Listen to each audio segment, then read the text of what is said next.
Welcome back to Radio English. I'm Josh, and this is our special, spooky episode. Can you feel the temperature in the room drop? Just a little? Maybe it's just me. Hi, everyone. I'm Carla. And Josh, don't start like that. You're going to give our listeners goosebumps before we even begin. But he's right. Tonight, we're talking about something that sends a shiver down everyone's spine. We're talking about ghosts. Not just the idea of ghosts. We're diving deep. We'll share personal stories, look at why every culture has ghost stories, and learn the perfect language to describe that creepy feeling when you're home alone and you hear a bump in the night. So let's start with a question for you, listening right now. Have you ever experienced something you couldn't explain? A shadow out of the corner of your eye that vanished, a sudden cold spot in a warm room, a feeling that you weren't alone even though you knew you were. Think about it. Hold that feeling. Did you hear that? No? Probably just the studio. Anyway, segment 1, personal encounters. Did that really happen? Carla, you're a practical person, a scientist. Do you actually believe in ghosts? That's the million-dollar question, isn't it? I'm a skeptic by nature. I need proof, hard evidence. But I have to admit there was one incident about 10 years ago that I've never been able to shake off. I've never found a logical explanation for it. You've been holding out on me. You have to share it now. Okay, I was staying at my grandmother's old house in the countryside. She had passed away the year before, and I was helping my parents clean it out. It was a big, creaky Victorian house, full of memories and old furniture, the kind of place that's full of noises at night, pipes clanking, floorboards settling. The perfect setting.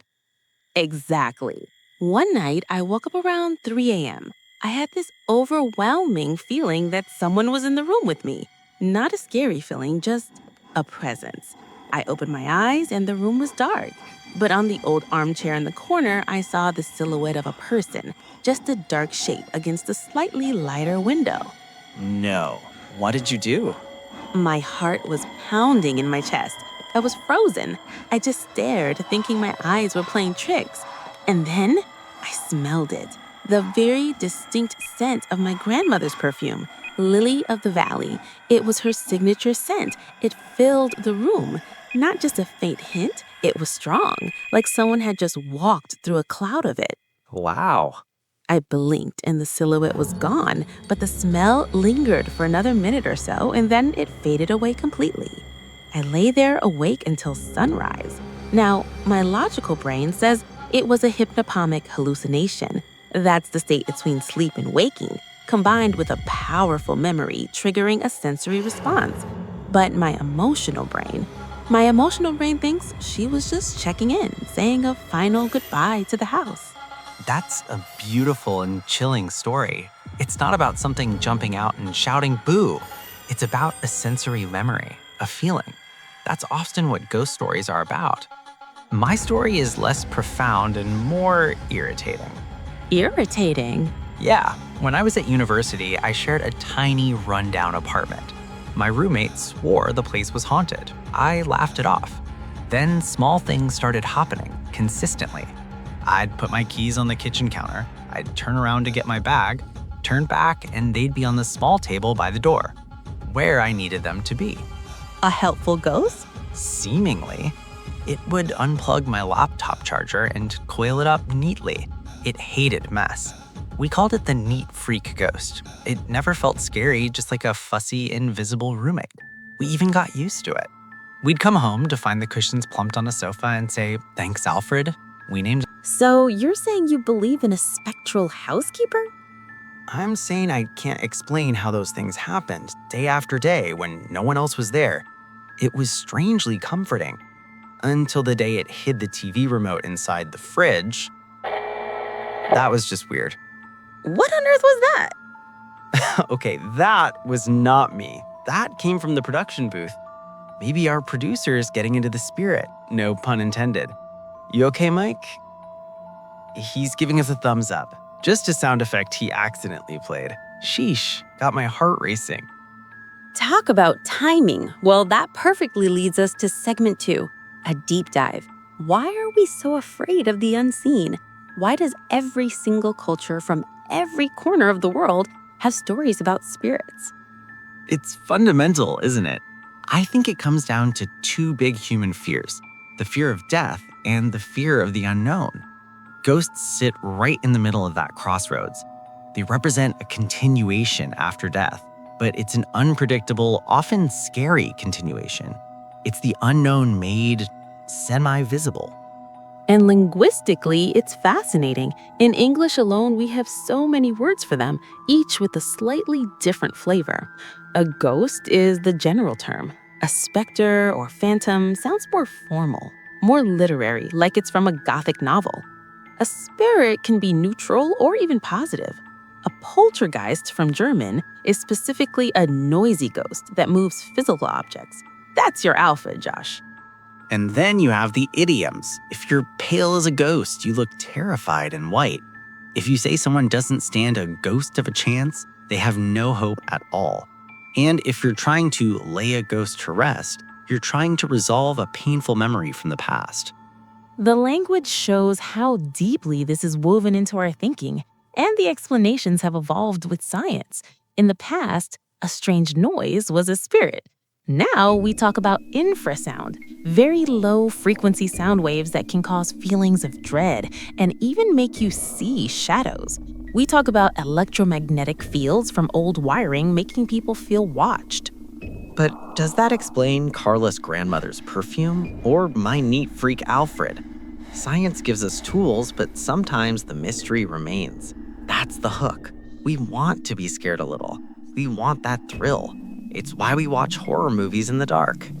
Absolutely, which brings us to segment 3, Vocabulary Spotlight, how to tell a spooky story. Let's equip our listeners with the language to share their own eerie tales, or just to understand a scary movie better. Let's set the scene. You need atmosphere words. It's never just dark, it's pitch black or inky darkness. The house isn't old, it's dilapidated or ramshackle. The air isn't cold, it's chilly or there's a sudden chill.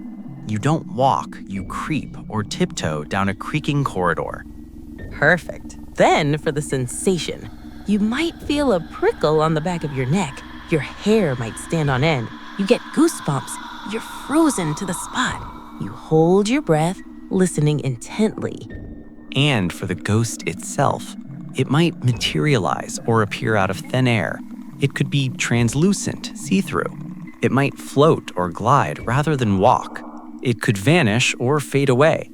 And if it's angry, it might haunt a place or even possess a person. Let's use these in a quick example. I was exploring the dilapidated mansion. A sudden chill ran down my spine. I turned, and a translucent figure materialized at the end of the hall. I was frozen to the spot as it glided towards me, and then it just faded away. Excellent. You're ready to write your own ghost story. Now, the big question we've been building towards. Do we, the hosts of Radio English, truly believe? I'll give my final take. I believe in the power of the stories. I believe in the very real feelings they create, the fear, the wonder, the connection to the past. Whether the ghost is a fragment of memory, a trick of the mind, or something more, the experience itself is real, and that's what matters. And I think the world is stranger than we can explain. I keep an open mind. Maybe some places hold an imprint of energy, of emotion.